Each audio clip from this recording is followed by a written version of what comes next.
Well, hello there. My name is Dave Bila. I want to welcome you to this new edition of News and Views broadcast by Access LaPorte County on Public Access TV Channel 99. We are a weekly public opinion program addressing local, state, national topics and issues of interest to Michigan City and surrounding areas. Opinions are the views and responsibilities of making the comments do not necessarily reflect or represent the views of this program or its co-producers. We will adhere to broadcast rules, but absolutely no one's First Amendment rights of freedom of speech or freedom of the press will be either muzzled nor denied. Any unauthorized use of accounts, descriptions, and events of this program without the express written consent of Larry Curly or Schmo is strictly prohibited. We hope you enjoy the program, the participants, and the discussion. I got an email just this morning from Quincy Ford. He's the Assistant Director of Michigan City Municipal Band. Because of the weather yesterday, I failed to attend the Michigan City Municipal Band concert because it was too hot. Wait, it might have been a good idea. It might have been by that storm really. and they're not recommending that you get out in heat for people with our age. So Tony could have gone, but Dave and I... Not in that electricity storm. Yeah, but there was an alternative. There was a Army band in LaPorte, and I even thought about that, but it was too hot. Anyway, Quincy Ford will be the band master for the Michigan City Municipal Band 5th concert of the 157th season. That's Thursday, July the 3rd at the Guy Foreman Amphitheater. I guess Jeff Dobler is entitled to a vacation once in a while. So I guess, Quincy has taken over. He's the former director of Michigan City High School Band. They've got a selection of various musics. Individuals, if individuals do not have a park sticker, there's a $4 admission charge to the park, and that's the way that the park department can make a few a bucks or two. But if you have a park sticker, you can drive free of charge through the opening doors. One of the topics last program talked about short-term rentals.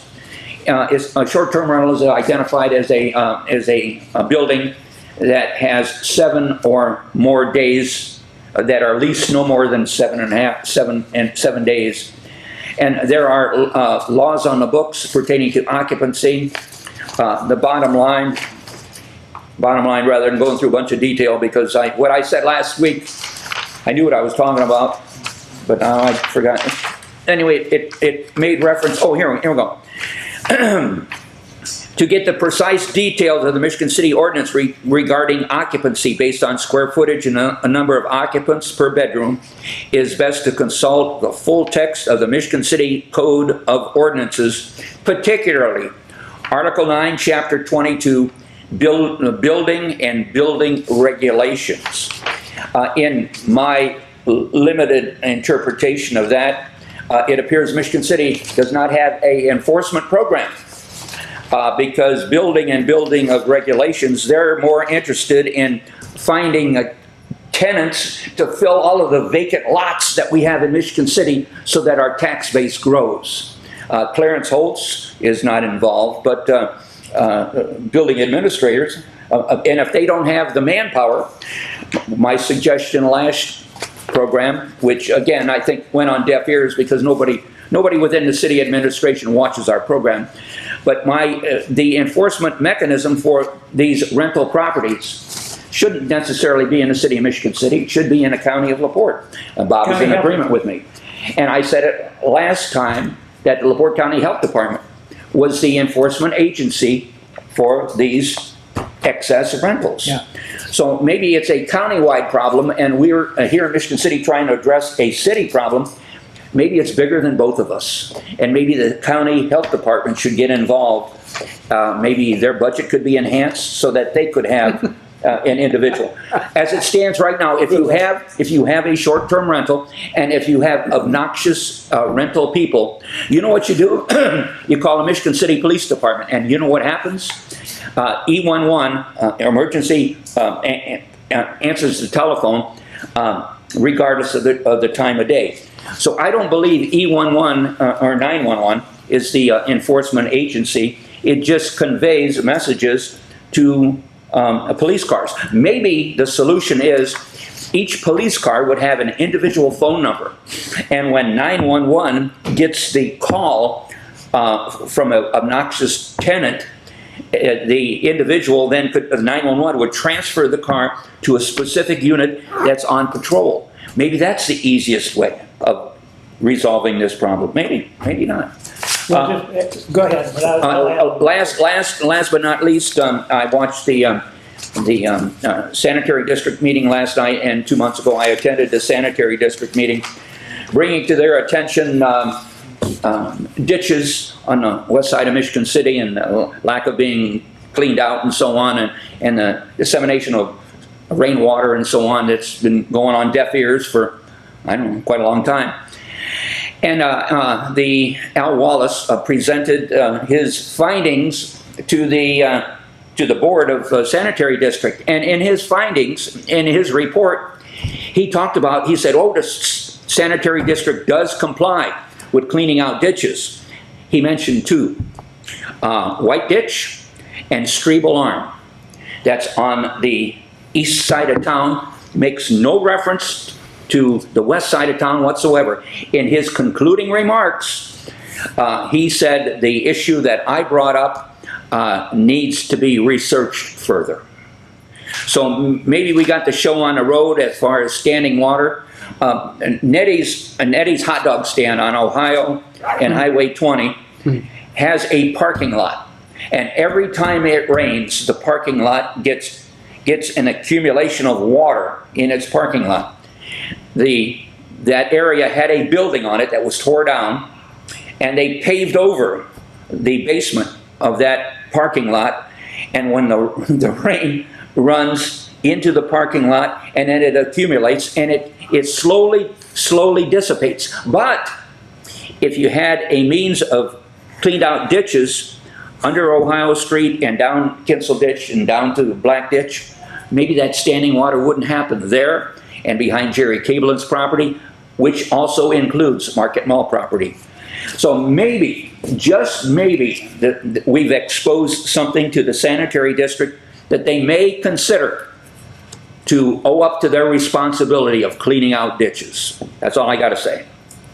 Well, just let me add a couple things to what Dave said. First of all, on the west side, I'm going to tell you about 1970, Jim Kinsel was the councilman from that area, and he managed to get through a very large storm sewer and sanitary sewer that took the place of the one that was built by the prisoners in about 1895, 1900, because that was the one that traditionally was down Willard Avenue and had tributaries in it coming from the various streets around the west side, and it was very effective. But the problem was it just dumped right into Lake Michigan. So in the 1930s, when we got one of President Roosevelt's programs, we were able to build the sanitary system, the sanitary district, and the west side storm sewer / sanitary sewer, because it was not divided, it was one sewer, was routed through the sanitary district. And when Jim Kinsel replaced this in the 1970s, the same situation was there, but there was a lot more traffic on that facility, on that sewer system, because we had a lot more houses on the west side. We also had a number of manufacturing systems on the west side. A lot of those houses have been torn down. The manufacturing systems are gone, and maybe more importantly, the prison system will be gone in another couple of years. Maybe what we ought to be looking at is what is the capacity of those sewers, and are we anywhere close to using the full capacity of those sewers? And if we're not, we're going to have to find the arms where we could put in arms that would contribute to that sanitary sewer system and that storm sewer system. And I got a feeling Tony's looking it up on his telephone. Yeah, I was just, that was very interesting because the LaPorte County GIS beacon, everyone knows, is a very good site. And I would suspect, and you know, you've been on there and you just talked about it, it's very simple. It just took me, a couple minutes to figure out that we have the Friar Ditch, the Kinsel Drain, the Siebert Arm, the White Ditch, the Beck Ditch, and those are ditches that are on the GIS system that are legal court drains, whether they have money or not. And you talked about 2 ditches. So there are lots of arms to these ditches that need, you can't just say the Kinsel Drain and what Strebel Pond and the White The Ditch. Strebel, Strebel Arm and the yeah, White Ditch. Strebel Arm, yeah. We have the Kinsel Drain, the Siebert Arm, the White Ditch, the Beck Ditch, the Friar Ditch. Maybe you should take that information and convey it to the Al Wallace, the sanitary. It was on my phone. Well, he did. He had an entire month to research this. This qualified sanitary district engineer had an entire month to research this, and you researched it in what? Less than 5 minutes? Less than 3 minutes. I was talking, he was doing it. No, you are goofy. You're not condoning to natural workforce development. You're too fast. We gotta slow down. You got to slow down. You got a month to come up with it. Here, scratch out. We'll bring that back. Bring it next back in month. about a month. And say through this vast I've done amount a of super research. amount of research You and did time and effort and energy. sweat and blood and gloom and agony and No, we you had- make agony out of it in this city. Go right ahead. Anyways, there are many arms. I'm glad you brought that up. Just because there's a ditch, there's many arms like you've been bringing up, and then there are arms that aren't even documented. Well, they're not named, but they're there that you need to look at to make sure everything's working. I'm only going back to say that I've been bitching about ditches for a long time, you know, and there are, like Tony says, there are arms. Oh, and when Clarence Holtz, he brought in, Clarence Holtz is the, I don't know. Economic Development Director. No, he's on the, economic development. He brought in from No, he's the superintendent of the economic. Economic Development Director. Yeah. he brought in a trailer company from Grand Rapids, Michigan, that took over Hitchcock and Highway 20. And if you go by right now, you'll see that where they park the trailers, you know what's underneath a portion of those trailers on the northeast side of the property? Standing water. And standing water has no way to maybe move down one of these tributaries, pass all of these obstructions, wave to Strebel Pond as you go by, to get to the railroad track that is, the culverts are half full of silt, to be able to go under, to be able to make the Black Ditch. There are impediments in the way. But according to the sanitary district, White Ditch and Strebel Arm are the only two ditches in a community. Wake up, sanitary district.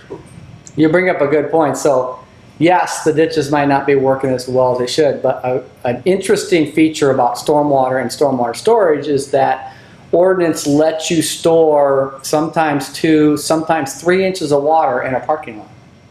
People don't understand, but if we have a big storm, sometimes we have no place to put it, and we can store it in a parking lot temporarily. But if you go past the trailer park, I don't do that. You go past the trailer Yeah. park, in addition to the water underneath the trailers, you know what else is there? Green grass.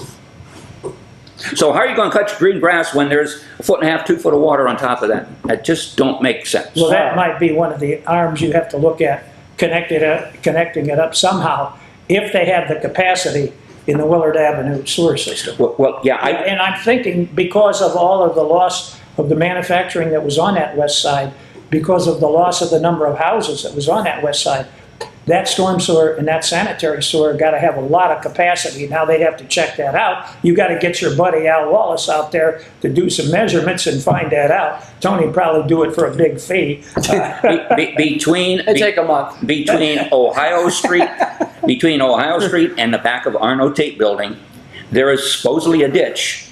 Yeah. And to the human eye, I see nothing but green grass growing and trees growing all around, and there's no ditch whatsoever. But when you get back to Hitchcock and Highway 20, because I meandered back through there, and there is a ditch that is coming from that Ohio 20 and Hitchcock. There is a ditch that's leading into Kinsel Ditch. But for some reason,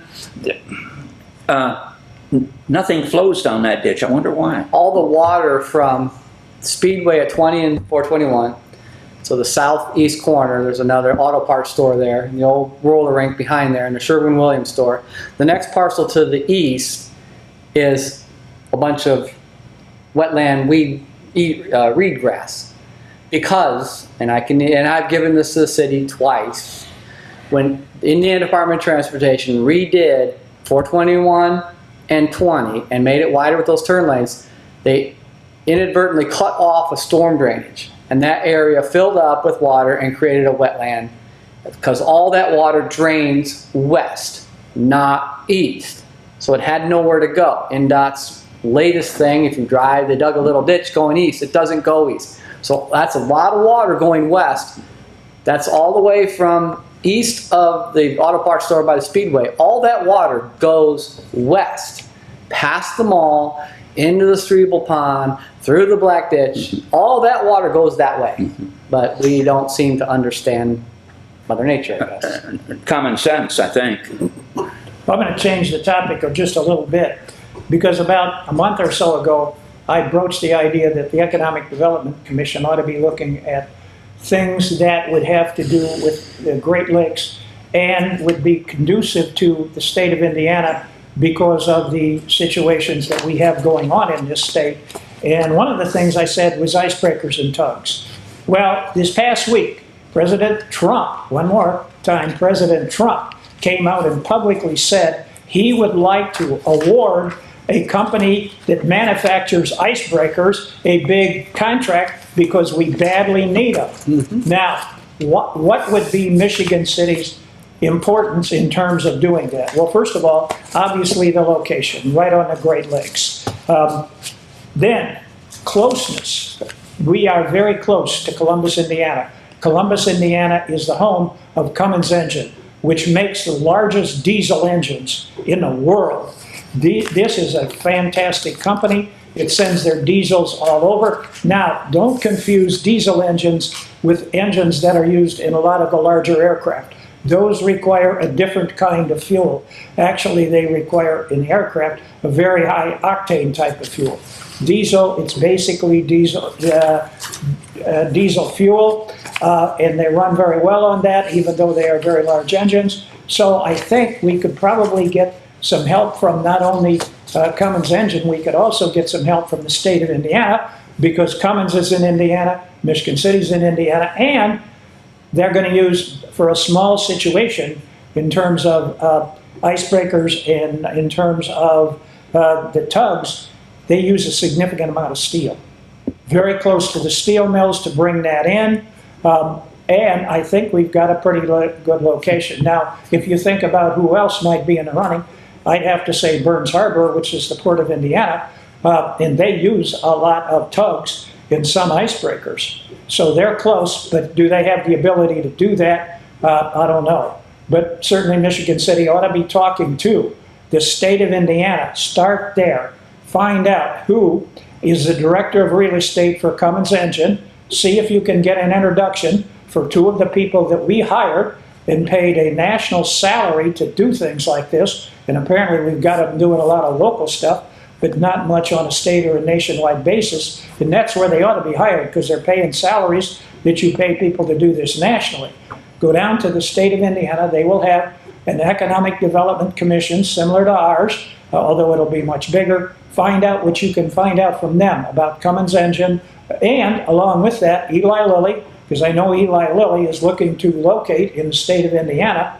And we also would have a pretty good location for that. But concentrating on the icebreakers and the tugs, we could talk to the state of Indiana, see if either Cummins Engine or Eli Lilly has broached them about locations. If Cummins Engine has, we certainly ought to be getting the name and the address of their director of real estate, finding out what that person or that office is looking for, and then calling up, making an appointment, go down, take them to lunch, take them to dinner, and give them our brochure and have available. But you gotta have available some numbers. Number one, they're gonna ask about sanitary systems and about water systems. Know the above amount of millions and millions per day of gallons available above the highest high usage days in a given year. So I don't know what the average usage is, but take the highest 5 days, average it, and let them know how many gallons above that level we have available. And then they can start to talk about what do we do if we don't have enough available sanitary systems and storm sewer systems or water systems, because they're going to need both of that. And we got to know those numbers. In addition to that, what plots of ground would be available to do something like this? Now, maybe it's not going to be in Michigan City. Maybe it's going to be in LaPorte County. So we'd also have to look at that. The other thing we'd have to look at is our electric rates. We got to compare our electric rates to AEP, because one of the things they're going to say is, well, why don't we just go to South Bend or Elkhart County or Goshen or one of those places? And we've got to know the electric rates, and I got a feeling that AEP, American Electric Power, which owns I&M, which would supply this, is going to be significantly below NIPSCO. Now, I'm not talking about gas. This area handles gas from NIPSCO very well. It's their electric rates. We got to know all those numbers, and then if we got an electric rate problem, thinking about what the heck we do about it. Tony, tell me where I'm wrong. Well, you brought up before the show, and you're 100% right, and we've talked about it before on this show. If you want something like that, and tugboats and icebreakers are a very good idea because there's billions of dollars waiting to be spent to build these things, we need to dig a channel to the west side so we can have some sort of assembly area for these tugboats or icebreakers. And you don't just go down there and talk to people and say, well, we're thinking about it, we'd like to do it, and we have the energy and the spot. No, you go down with a plan. Even better if you went down with a plan and you had already started digging this channel on the west side to some sort of bay or some sort of area that you could dock boats in Michigan City, and whether you had townhomes or residential or whether you had some tugboats or icebreakers being built, you show the state and the nation you are not just talking, you are building this channel, you are building this basin, we are ready to go. You don't just go down there hat in hand and ask them and say we're thinking about it. At least you got to have a plan, put some time into it, not much, and go down there and start telling them we're ready. We're ready, we got a place for you to build them, we got a place for you to launch them, we can get to Lake Michigan, we can get all the way through the St. Lawrence Seaway, we can move these things anywhere. We have the steel just down the road on Highway 12, they can deliver that, that's a heavy haul road anyways on 20, we can get you the steel, we can get you the basin, we can get you the water, easy, sanitary sewer, and when you brought up the water supply, maybe this was a good idea that Michigan City creates another water supply in Lake Michigan on the west side instead of relying only on the one in Trail Creek, because that's been there forever, but it's in the most valuable ground Michigan City has by far. That water plant, when you drive by at the entrance, is that the best use for that ground in Michigan City? Guaranteed not. But even if we left that there and we had another water place on the west side, whenever you do a water supply system, you always do, you connect them together, you loop them. So if one goes down, the other one's still supplying water. That's why we don't lose water pressure, we don't have boil orders, because we're always looping our water supplies. So if one side goes down, the loop still feeds the other side. There's no dead end with a bunch of dirt and debris that gets in water lines that you have to clean out and blow off fire hydrants. So yes, there's so many things good to that. Even if we don't get tugboats and icebreakers, we still have a basin and a place to put boats, which is still very valuable. But we got to be ready. We got to go. Yeah. Well, the only thing I'd add to what Tony is saying, we also got to be ready to go with trained people. So here's where maybe you can get some help from the state. We have got a lot of people in Michigan City that badly need a job, and a well-paying job. And my thought process on this, I know Dave has a little bit different, and Tony might also, but we got to get these people trained, and if we just get 50% of them trained that are on poverty, that will be not only a huge plus for Michigan City in one way, because we will have trained people, but let's say we get them trained to work on diesel engines. So as a result of that, they're going to be able to get a job someplace. Now, I'm not recommending, maybe I am, that we remediate our problem with people that are on welfare lists by training them and having them go someplace else, but it beats having them on our poverty listing. So as a result of that, if we can just get 50% of the people that are in those poverty listings through, first of all, we're going to have to start with a remedial program.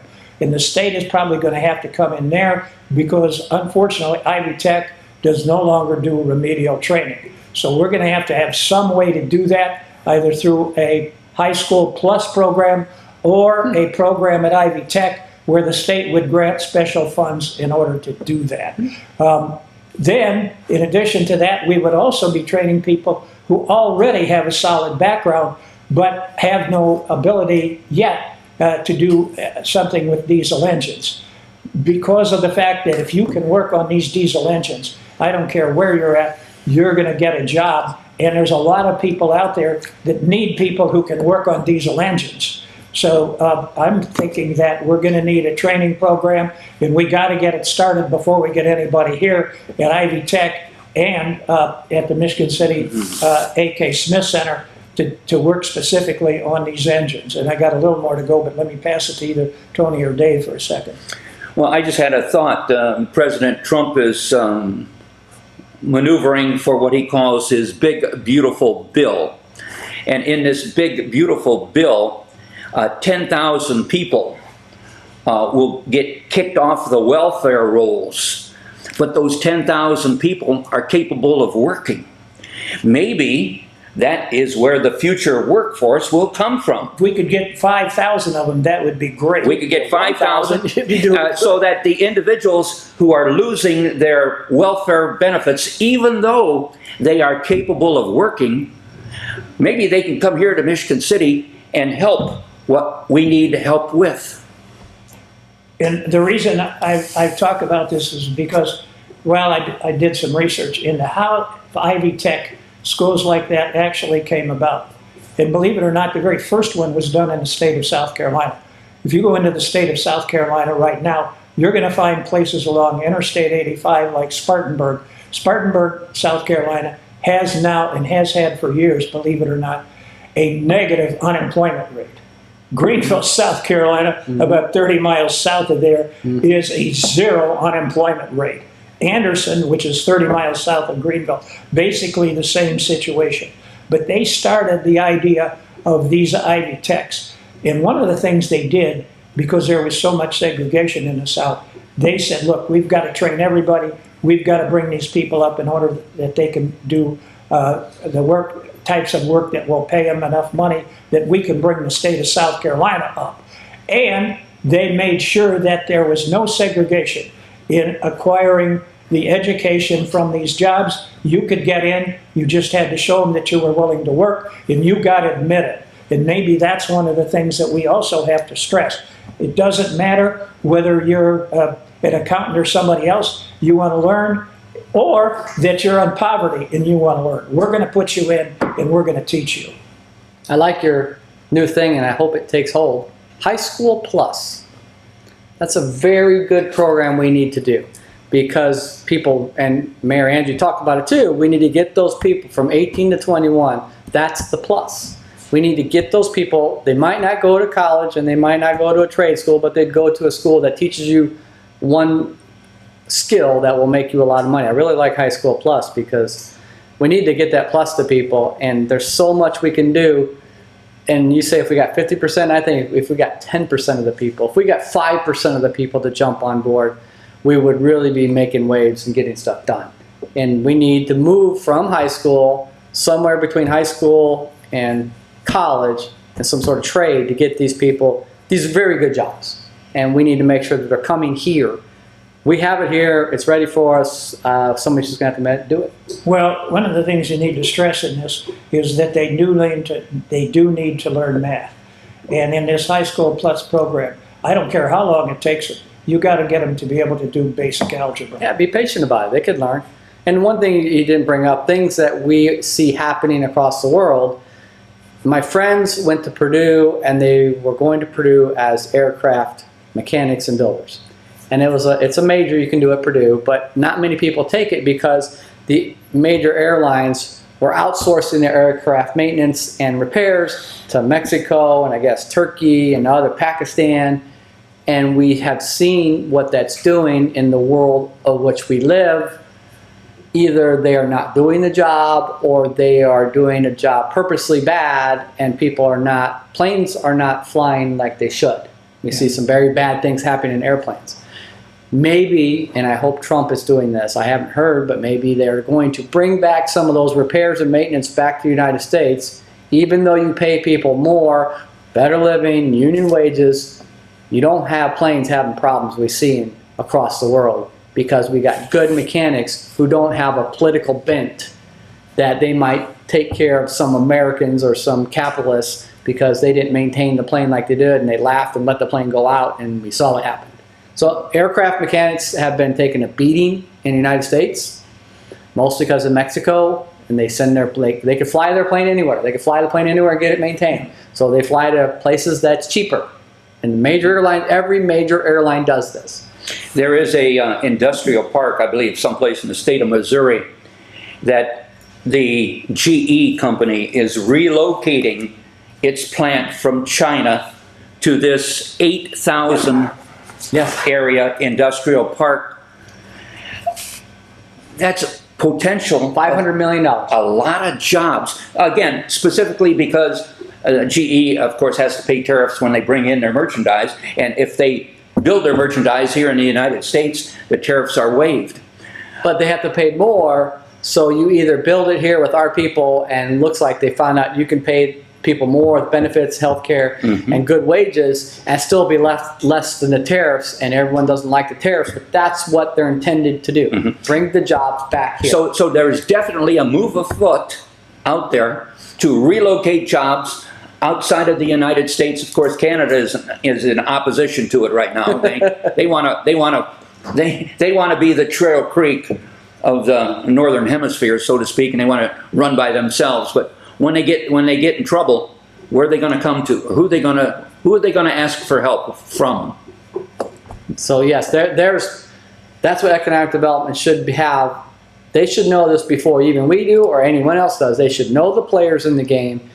They know there's billions, if not trillions of dollars trying to onshore everything back. Yeah. And Michigan City is sitting here, I think, in a leadership position because our industry left a long time ago and it was run in the old way. The new industry will have new technology and make things better. When you talk about tugboats or icebreakers or anything, yes, you will probably have diesel engines, but those diesel engines will probably hook up to generators that charge batteries so they don't have to run the whole time the boat's running.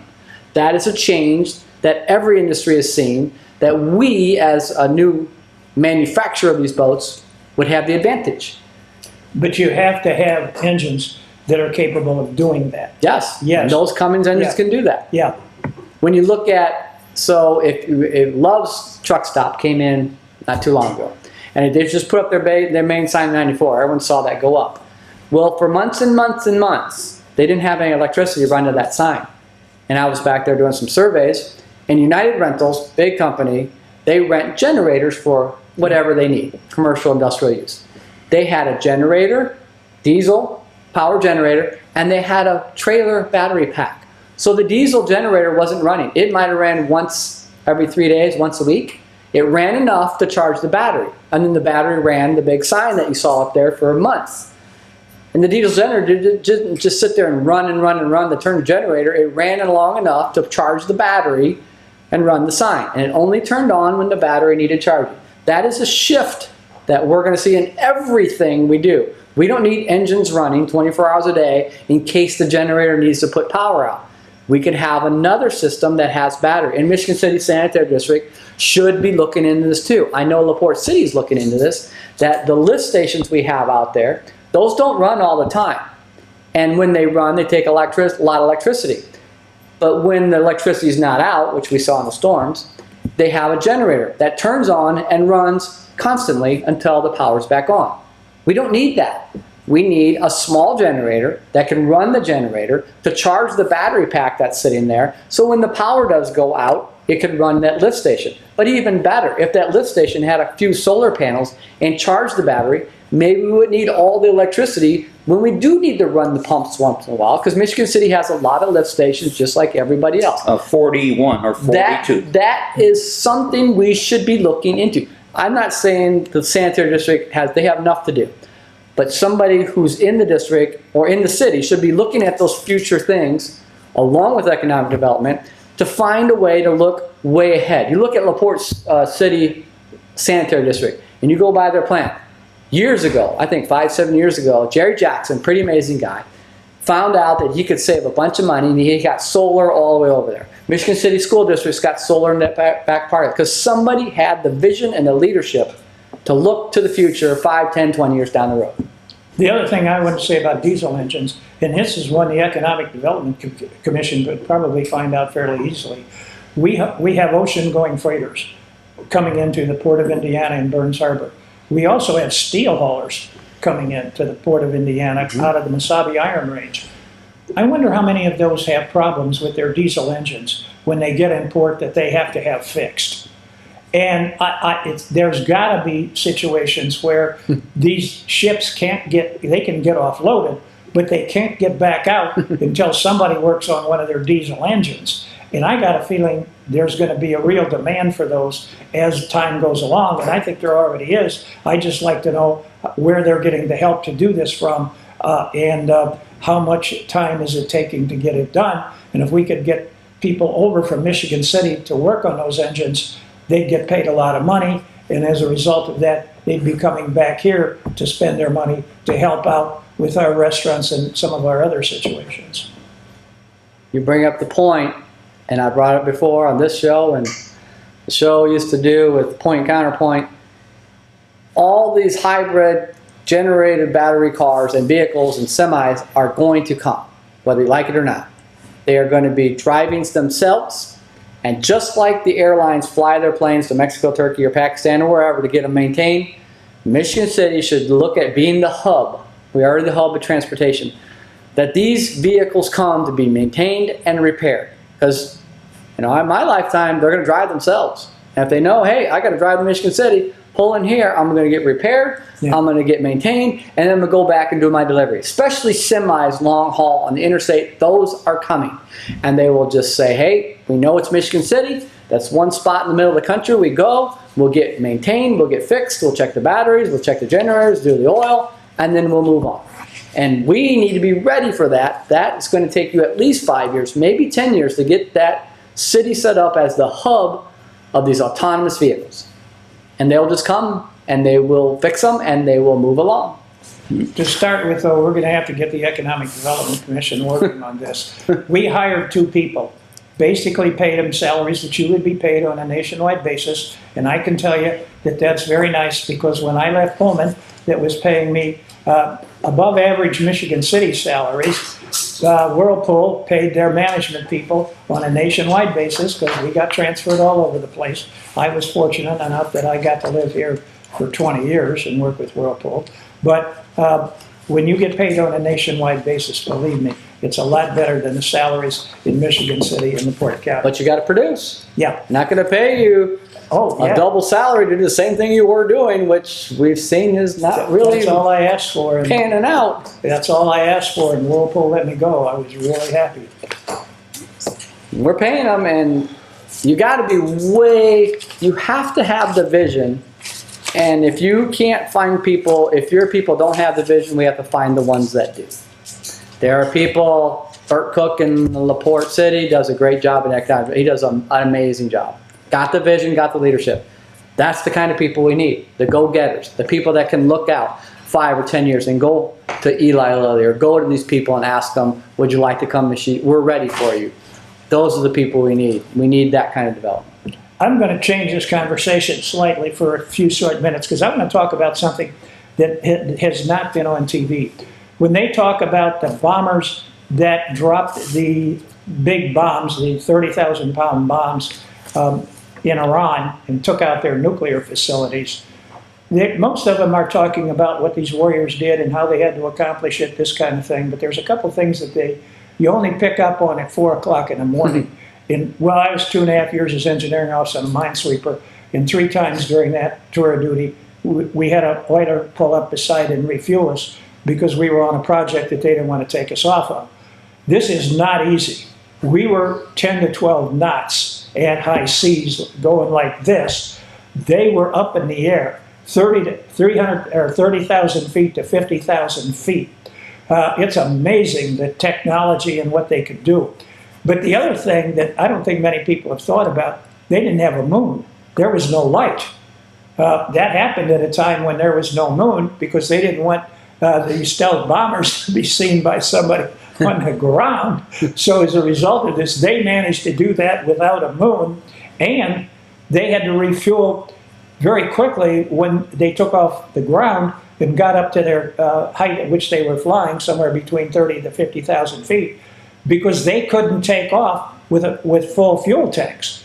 The bombs that they had on weighed so much that they had to wait to refuel them until they got up to a flying height where they could do that from. This was just fantastic, and you got to give it to them. But you also got to say that the science is here, the technology is here to do an awful lot of things, and we got a lot of catching up to do in LaPorte County. And sitting to my left is a engineer who's familiar with GPS systems. It makes a lot of money. Well, you got to look at GPS. When they flew those bombers over there, GPS is being jammed right now.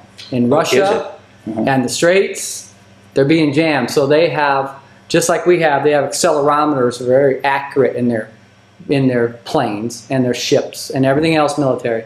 So even if GPS is being jammed, they can still track their heading and their position, even though, and that was the problem, to go back a little quick. When Clinton turned off selectivity on GPS, that we have it on our phones, he turned that off. That's an executive order. Anyone can turn that back on, because we don't want to go to war when people are using GPS against ourselves. So Russia and other areas are jamming their GPS. But GPS with laser beams and everything else made the accuracy take place. Yes. That's the point I'm trying to make. So technology is giving us accelerometers that allow us to position ourselves with or without GPS very accurately. Our phones are, you turn your phone and it tells you which way you're walking. These are very, very accurate. When you're up 30, 50,000 feet running Mach 1, you got to be pretty accurate. And take into account the curvature of the Earth. Curvature of the Earth. I mean, Wait a minute, we should tell them what Mach 1 is. That's the speed of sound. So it's a little over 600 miles an hour. Yeah, when you're doing miles. So once in a blue moon, if you want to look at it, it's pretty cool. Sometimes with a good tailwind, some jet airliners, either across America, but mostly over the Pacific or the Atlantic, sometimes they'll get up to Mach 1 just because of the tailwind, and that is really, really moving. So GPS is jammed. If you go look at anywhere you want. Russia and Ukraine are jamming each other's GPS. Iran's jamming its GPS. I believe Turkey and Israel are jamming their GPS because they don't want GPS used against themselves. And it's just not America anymore. We have American satellites. We have the original Russian GLONASS satellites, which actually we paid under Gore to get them back going because they were just going to let them drop. And Turkey, I think, paid to get them going. And India paid to get them going. We have China's GPS, Baidu. We have EU's GPS. So there's at least 3 GPS systems running up there in satellites. And who knows what Elon Musk is doing with all his little satellite. He might have some sort of system too that they cannot jam unless he jams them. So it's very hard to do one of these missions. Hey, you got to get off the ground with a lot of heavy weight, and then you got to refuel at high speed, at high altitude, and then you got to make sure you get where you're going, and then you got to make sure you get back. Which is amazing that these guys left from Missouri, right? They left from Missouri in the middle of our country, flew over there, and flew back. How are you going to defend against that? 4 times they had to be refueled. How do they defend against that, especially unless they can find them? Coming in on the backside of China, so we don't have to worry. And I do agree. I think that was a message to China because I said it last week, China has boats that they could daisy chain together and walk onto the ground, and that's probably Taiwan. So we're sending a message to China. Be careful. and you notice the route that they took was all over the water until they got, I don't know. Well, when they eventually got over Iran, now they did have to go over land a little bit in southern Europe, but not much. Mm-hmm. So we got to be careful because we've been selling these people our technology. And I just saw today they're talking about Patriot missiles. Those just aren't in the United States. We've been selling those. Yeah. And we're selling people F-35s. We're selling people other equipment. When you stay a step ahead, it's going to cost money. Well, there's a individual that's sitting in jail because he worked for the B-2 program, and then he ended up quitting and selling information to these various countries about the B-2, the back of the B-2 and It's the B-2 bomber. the B-2 bomber. We have to be very careful because I'm sure that individual sold information. I'm sure there was some things they threatened him with, either his family or something, to get him to release that. So we saw this happen on a lower level. If you're into cryptocurrency, a lot of cryptocurrency has its database that's shared that you have to acknowledge it's there, and then you can't just you steal it. You have to have a crypto key to get to your crypto money. And some of these people were, I believe they were using some people in India, and they stole crypto wallets. So we have to be careful who we hire. And I'm going to go back to the aircraft. When we maintain aircraft outside our borders, I'm sorry, the world is a different place. We have to be careful to understand the gravity. If things go south, what could happen? And things are happening. But the other hand on that is, So train our own people here. well, not only that, but you can also set this stuff up as the Israelis did with their beepers that they took a year and a half to do. But once you know that somebody's into this, you go in and you counter it with your own systems that work to kill people or to blow them up when they turn these things on. And the Israelis did that very well with those beeper systems.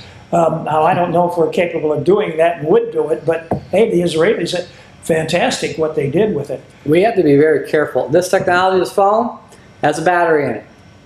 If somebody somehow hacks the system and overruns this battery, it will catch fire and explode. And I've not heard anyone do that yet, but that's something we have to be very careful. And I'm sure the NSA and everyone's looked at that. If somebody hacks into Verizon or something, or AT&T or any cell provider, and somehow sends a signal digitally to our phone, just like Israel did to their pagers, somebody could do that to us. We've got to be careful, and we need to onshore our talent, get our people ready, because we cannot always lean on the hopes of the world doing things that they might not do very nice things to us. Let me ask you a question, Tony. Did you happen to get a forward email from me I don't remember. recently pertaining, you made reference to the last show, just forward the information about this area in Porter County, this MAAC program? Yes, yes, Well, thank you. I did. I got Now, that. I'm slow on a You wicket. did it. I'm slow on a wicket, and I was able to do something. My wife showed me how to do it, but something unrelated to this particular email. So I took a deep breath, crossed my heart, and I hope it worked. It worked. So thank you. I'm glad. At least I learned a little bit of how to forward a message. So at 81 going on 82, you're never too old to learn. And I got a fallback for you. If your wife can't do that for you, get one of your grandkids. They can handle it with no problem. My dad does that because I'm kind of busy, and he calls and asks for things just like that, some things that we know how to do. And I get my daughters, his grandkids, to go over there, and they help him. And they're faster than I am. They know how to transfer stuff from your phone, on your Gmail or your computer, and they think of things that even I don't think of. That, wait, I don't need a fax machine. I could take a picture on my phone, send it to myself, send it through email. It's amazing the technology we have. We just have to learn to use it in different ways. But I told my wife today, you know, if you don't use that technology on a day-to-day basis, retention for older people is limited. You know, you know, you don't. Retention for younger people is too. Hey, we've got somebody. Sometimes we forget that we just did that 6 months ago. And how did I do that? When you start out with a basic telephone, it's a four-party line. And One you got ring a the day, operator, and you told him who you wanted to call. Well, I wasn't there, but Maybe I'll bring in my rotary phone that I have at the shop. Hey, there were party lines before you had rotary. I remember party lines as well, yeah. And But before I forget, I want to mention that one more time because we talked a lot about diesel engines and this type of thing. The other part that we have left out is the situation with Eli Lilly that's looking to find places to locate locations in the state of Indiana. Now you're talking an entirely different subject, but we have a lot of what Eli Lilly is going to be interested in going on in northeastern Indiana. Fort Wayne area, Warsaw area, and I'll mention one company, Zimmer Holdings, which also owns Biomet, big into the biometric type situations in the medical area. I think we also ought to be talking to Eli Lilly. Maybe we ask for an introduction through the Indiana State Development Commission, something like that, or maybe just call them up, find out who their director of real estate is, and tell them we'd like to send them some information. Who do we send it to? But we've got to get our Economic Development Commission doing things like this. Maybe you could get an invite down to Indianapolis, talk to their director of real estate for their manager of real estate for an hour or two, and just get our foot in the door about possibilities in Michigan City. I want to go back to your electric discussion. Go ahead. So I understand that the New Carlisle area Yeah. is the top 5 in the United States for electricity availability, even at a good price. And we know the battery plant is now fully being built, just north of, New Carlisle is north of what, 20 or 2? Well, so is their Amazon facility. And the Amazon. I understand there are some very big players, and you think that's big, what's going out there, the battery plant and Amazon Web Service? Let's say, and I don't have any into this, and I don't have any conflict of interest, but let's say that something maybe 5 times the scale. I was It's coming saying out 10 times the scale. No, 5 times the scale in progress, being planned. So it might be 10 times the scale because we are the top, that area is the top 5 in the United States for electricity.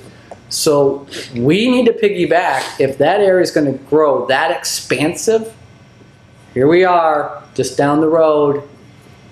I think that if I remember correctly, they'll even put in another interchange on the toll road just for that area. By the way, the South Shore is trying to figure out how they can get a stop in New Carlisle. It shouldn't be hard. They used to have one back in the 70s. It wouldn't take much to do another one. Well, they had a stop at Hudson Lake. I don't know if they had a They had a hut stop. stop at Hudson Lake, T Lake. They had lots of stops. You can see them on the map, but they stopped stopping there because no one got on or off. But let me also add to what Tony's saying. It's a hot spot for 2 reasons. Now, obviously, electricity is the big reason. But right behind that is natural gas. For years, you have heard the anecdote in this area that if you were going to locate, where would you locate? You would locate it in an area where you could get I&M Electric and NIPSCO gas. There you go. And that's what's there. And then Palisades, I don't know, I haven't looked, the nuclear facility north of Cook, when that will be online, that will just, maybe will be top 3. Because now we have so much power and we have the availability at a good That plant is just south of South Haven, Michigan. Yes, Because that's the double South- the size of You Cook. gotta say South Haven, Michigan, South because there's a South Haven in Lake County also. South Haven, Michigan. So that's double the size of Cook. So that's triple your capacity coming out of Michigan. And we are, again, if you look, you go down 20 or 2, you just look up, you'll see the high tension power lines. Those are the crossroads right where we're at, where all these high tension power lines come across. And they need that power. There's a company called Entergy, E-N-T-E-R-G-Y, Yeah. I think it is. They're restoring that plant that's south of South Haven. They do that. They buy up So these. we have to go, we got a little scheduling here because next week is Friday, July 4th, right? And we won't be here, right? July 4th is, I want to make sure everyone celebrates the 4th of July. Be safe. Let's send everyone on an excursion. We've got such a fantastic budget. I'm going to go to Alaska. Where would you like to go? Fully expenses paid. I'm staying home. You're staying home? I'm staying Bob, home. Where would you like to go? on our fantastic Or on the budget? beach right here in Michigan City. On the beach. Well, I would say Macau. Now why? Because when I was in the Navy, to say that you've been around the world, and I have been, literally went around the world, there were 5 things you had to do. Number 1, you went through the Panama Canal, you went through the Suez Canal, you went, you crossed the international date line, and you went to the city of Macau. Now, Macau at that time was a Portuguese crown colony, very difficult to get into. Oh, and the other one was you crossed the equator. I got 2 of those. I went through the Suez Canal. I crossed the international date line. I came within 50 miles of the equator, but I didn't get to cross it. So I got 3 to go. One of them is to get into Macau. I can cross the equator and get into Macau at the same time. And an unrelated comment to what we've been talking about recently is our program is over 13 years old. And I would say over the last 10 years, we've made inroads with the Redevelopment Commission. We made inroads with the Economic Development Sometimes Corporation. not happily, but go right We ahead. made inroads with the Sanitary District. And as of yet, very few of our comments have been taken under the wings of these entities within the city of Michigan City. I wonder why. Well, we got 4th of July coming up. Fireworks in Michigan City are the 4th of July day or the 5th? Saturday? I haven't looked. Well, I want to get in the parking garage up on that 4th. They're on fourth. the 4th. Yeah. 4th of July, fireworks. I want to get up in the Only parking got the garage. parking garage. Yeah. You can buy, I think you can still buy tickets for the restaurant down there, and you could watch sports. It's a fantastic view. Or you can go to the park, or you can go to the outlet mall, and I think there's a Well, shuttle. that beach will be loaded if it's not raining. And it's going to be a good, so 4th of July is on Thursday. I think this week, if you're watching this on Saturday, we had Red, White, and Brew on this weekend, Friday, Saturday, Sunday. We have the fair after the 4th. There's lots and lots to do in this next 2 weeks. Yeah. One of the panorama from the 4th floor of the lakefront. It's. You've been up there. I've been up there. Oh yeah, I've been up there. Huh. Well, I was just going to say, in relation to your comments, for people that would like to send comments to us, if they're good comments, you've got our email address. If they're bad comments, send them to Andy at Access Report County. I did send an email to Bob, a very good article about gold, and I hope he reads it because I value his opinion that what's going to happen with the price of gold and how much gold do we have and how much gold did we promise. Very good article. I hope he reads it and looks Well, at it. I just looked at the stock market, and I'll tell you, it's on the rise. Amazingly, it's on the doing very rise. well. Everybody who's retired looks at these things. Where are we at, Andy? Down to 1 minute now, or 1 minute? 1 minute. Closing remarks. Happy 4th of July, everybody. Be safe. Don't do anything crazy. Watch your fireworks. Watch your kids. And for God's sakes, don't take a shotgun out and shoot it off on the 4th of July. I want to thank everybody for watching. Your input as to improvements or criticism of this program is greatly appreciated. Please contact Show's Try co-producers with your comments, either Bob Pollock at skrpollock@gmail.com, Dave Bila at djbila1@hotmail.com, or Tony Hendricks at emailagm@yahoo.com. Or you may address your ideas for any future shows to our one and only pain in the neck staff writer, Sarah Bellum. The showing of our program will be Saturday morning at 10 a.m., also Monday and Thursday evening at 7, and numerous times throughout the week if you do a lot of channel hopping, because I've watched us 2 or 3 times on a single day. So thank you. You may also watch, Navigate News and Views. That's our YouTube. Updated, every show's on. And so again, if you miss a particular program, again, you could, if you want to hear us blabber, don't hesitate. That's Navigate News and Views. I want to thank everybody for watching. Have a good 4th of July, and make it a good day.